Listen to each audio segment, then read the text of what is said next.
This is the Maverick, and this is the second part of my videos on social justice.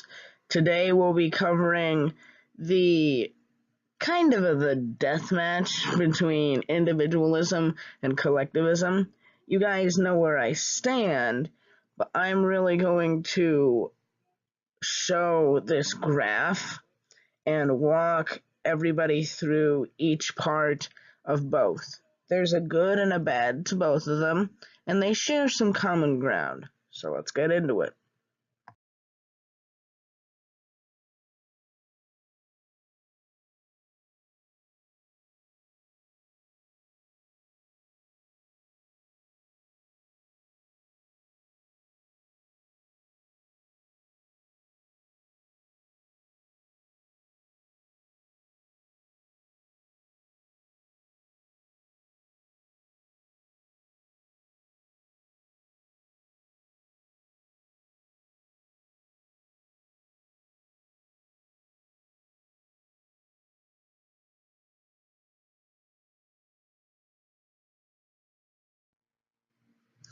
One last thing before I show the graph. Individualism and collectivism are both trying to do the same thing. They're both trying to achieve the common good.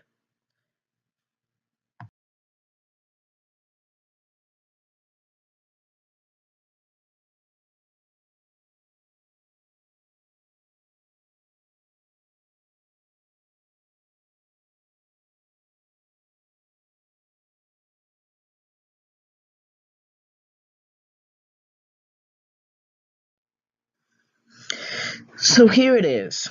Individualism or collectivism. Comparison to the common good. Let's start out with individualism. Pros.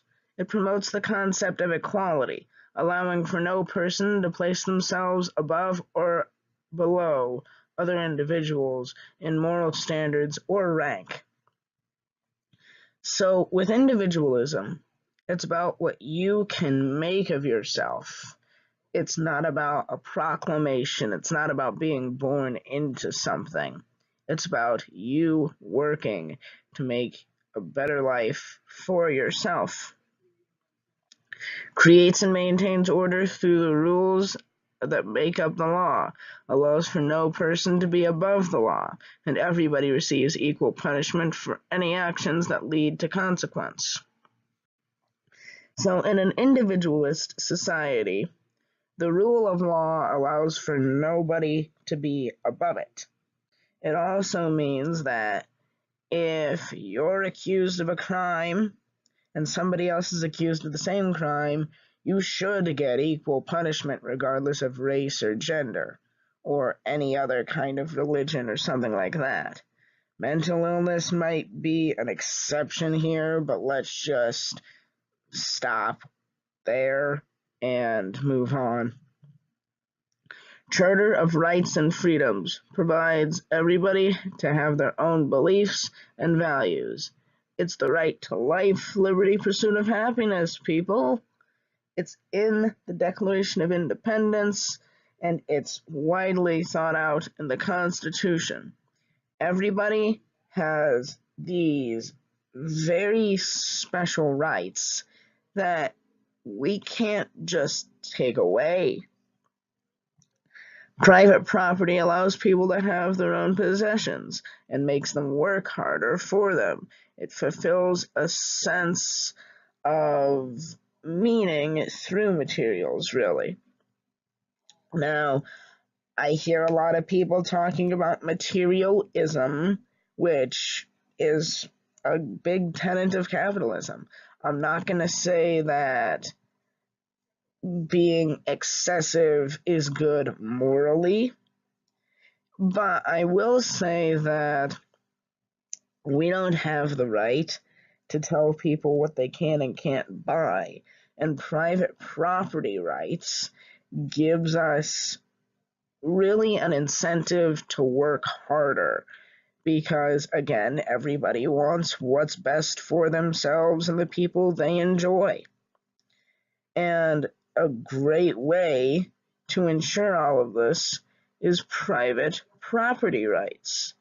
an incentive to work for you without having somebody basically, in Ben Shapiro's words, put a gun to your head and have them take away your money. Freedom to buy, sell, and trade anything. The individual is allowed to be an entrepreneur if they want to, and it makes them more comfortable and a satisfaction and confidence in their society.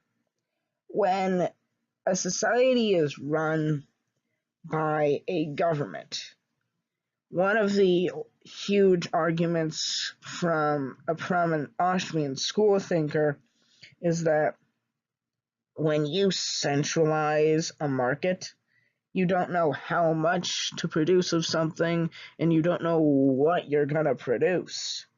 The USSR didn't know what to produce, and it didn't know how much to produce of it. And I remember this parable. It was Mikhail Gorbachev, the last Prime Minister of the USSR, asked Margaret Thatcher, "How do you make sure your people have enough food to eat?" Margaret Thatcher replied, "The markets take care of that." And that's the thing with individuals. Give them the freedom to buy and sell and trade with each other, and things will all naturally come to pass. But it creates a distant society without the necessity to be together as a whole.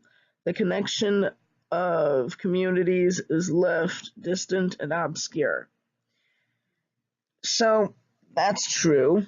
People aren't as close with each other as they would be in a collective, but that's solely because they're not as dependent on others.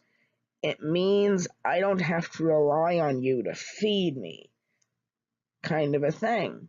That's the only real thing there, other than, say, morality, which I would say is more a cause of civil dislike or creating that than something that just naturally occurs. Government plays a handoff role in economy, provides citizens full control over their property. However, if one business achieves a monopoly in their field, they destroy the concept of competition to fuel the economy. Okay, that's a fair point, which is why we have an antitrust law. I'll look the name of it up, but it's been there since Teddy freaking Roosevelt, and it's been put in play. So I think that says enough about that. Without any form of economic equality or collective wealth, the economic state of individuals can rapidly fluctuate.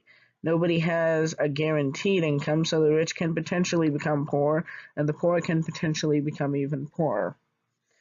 Okay, with the poor becoming even poorer, that's why I think we need to have a certain floor where the government can help you be lifted up, but you're not living comfortably. You want to advance a higher state in society.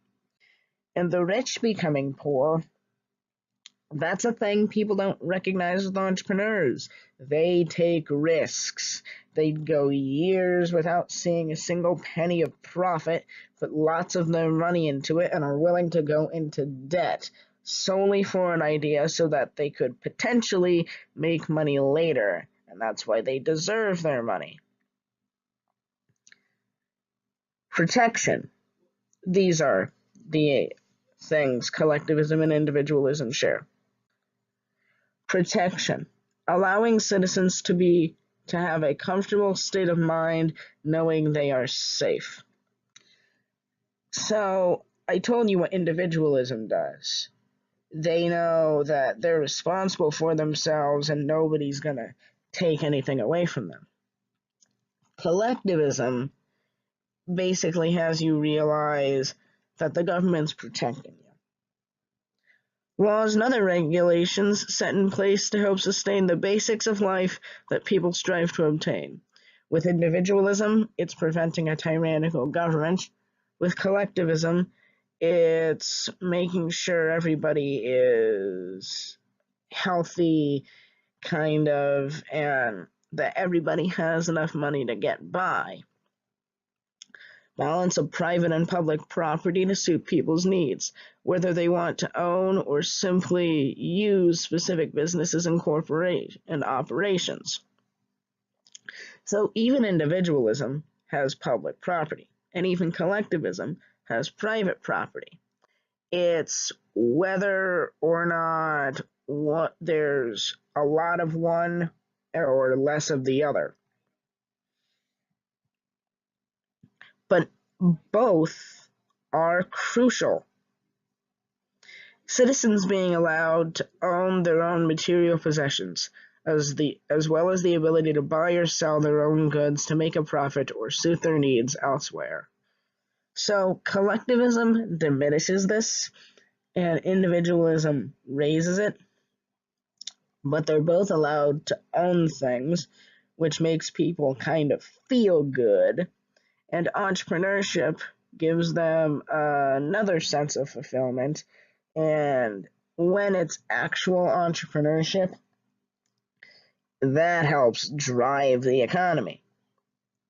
People are provided freedoms. However, if they violate the conditions of such freedoms, they should be responsible for paying the consequences of their actions.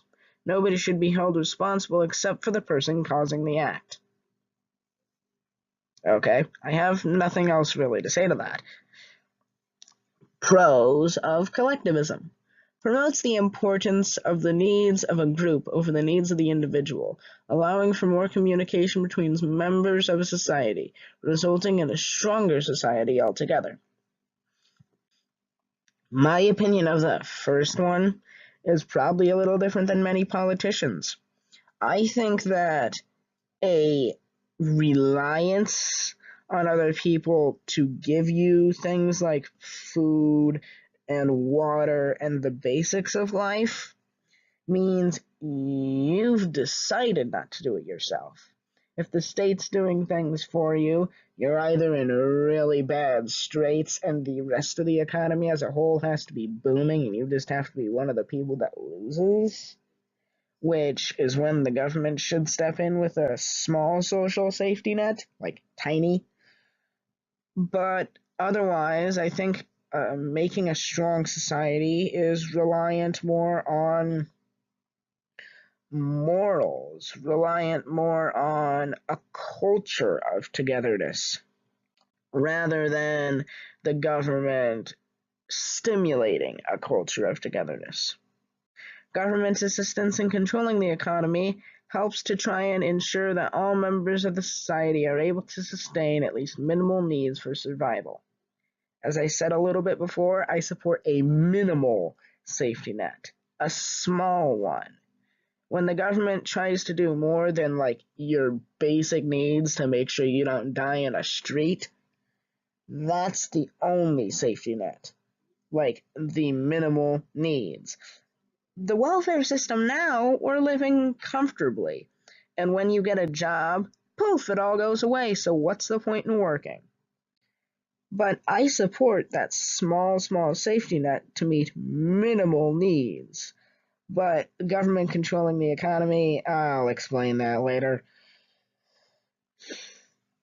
Some property owned and maintained by the government, public property such as schools, post office, roads, etc. Okay, I support that, but I also support the privatization of many government assets like schools, hospitals. I'll even explain how some public services might be privatized and have in the past. Tries to promote equal wages for people doing similar tasks to one another.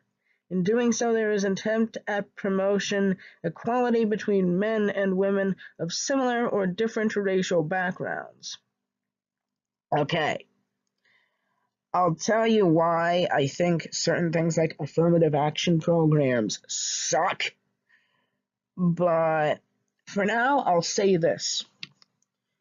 If you're doing the same quality of work under the same employer, and the only difference between you and your coworker is your gender or your race or your religion. That is bigotry. Anything else, if there is any other factor, productivity, or a different employer, I don't care if you're in the same field, if it's a different employer, then you might have a different wage. I don't really care any other circumstance if the worker is in the same employer as the other and is pumping out the same amount. Equality in the economy and the workplace allows for equal opportunity for all human beings regardless of personal stimulation. In theory, that's all I'll say. The use of labor unions and human rights groups bring people in similar situations together to enforce their own rights and privileges. Okay. I like private unions, but here's what I think about public unions. I'm paying tax dollars to workers I may not even use, to a government I may not even like, so that they can fund politicians that I might not even like, more than providing workers their rights. And when they do provide workers their rights, they're driving up the prices on their services and closing out competition on things that I want to do just so I can pay more tax dollars to them. So they're taking more money out of my pocket to take even more money out of my pocket.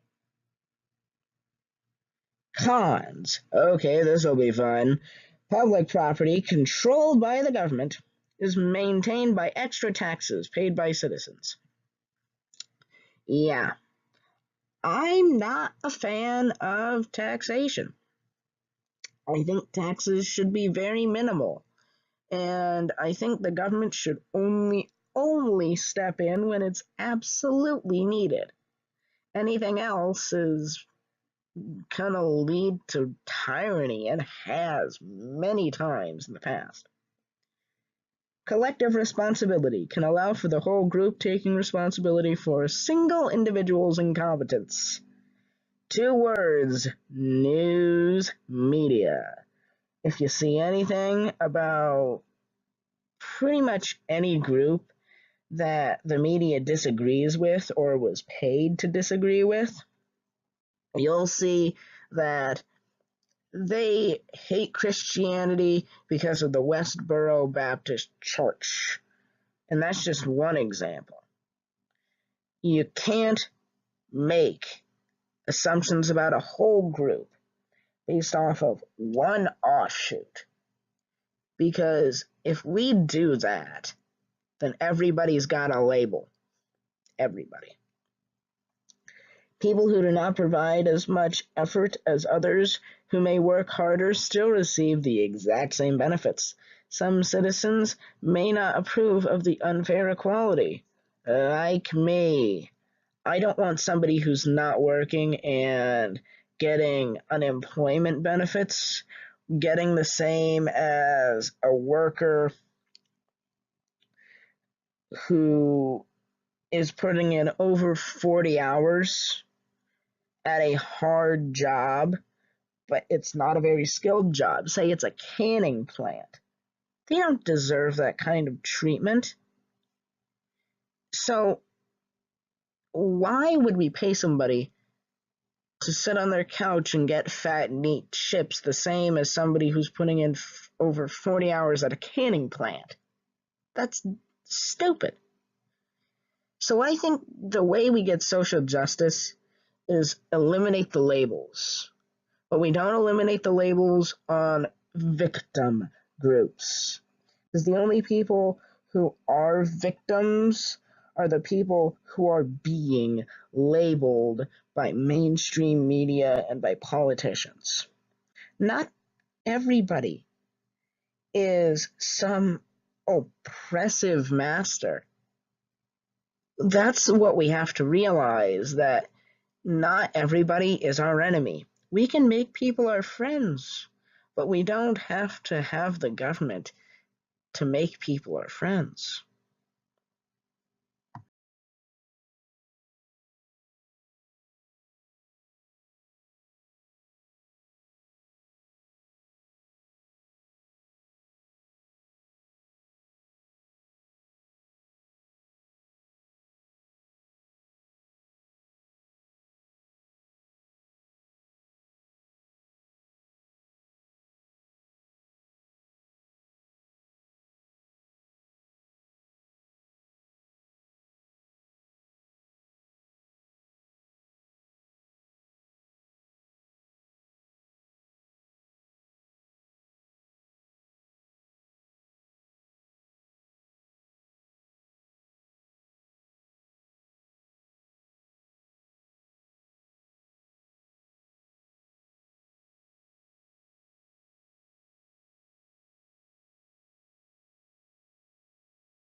Alright, I understand I was biased in this video, but you've seen the pros and the cons and the similarities between the two schools of thought, between individualism and collectivism. So it really is your choice between the social justice the way you want to achieve social justice in the world. This is the Maverick signing off. Get learning.